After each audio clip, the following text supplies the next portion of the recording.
How to transfer money from Venmo to Cash App. So in order to transfer money from Venmo to Cash App, you have to follow these steps.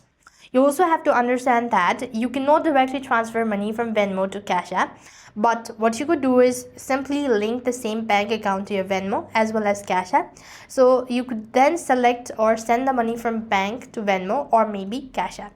So this is the only way you could do it. So what you could do is here, the step I'm going to list out, that is, first of all, you could withdraw money from Venmo to your bank account. So just log into your Venmo app and then go to the balance section and the options to transfer the money and choose the bank options.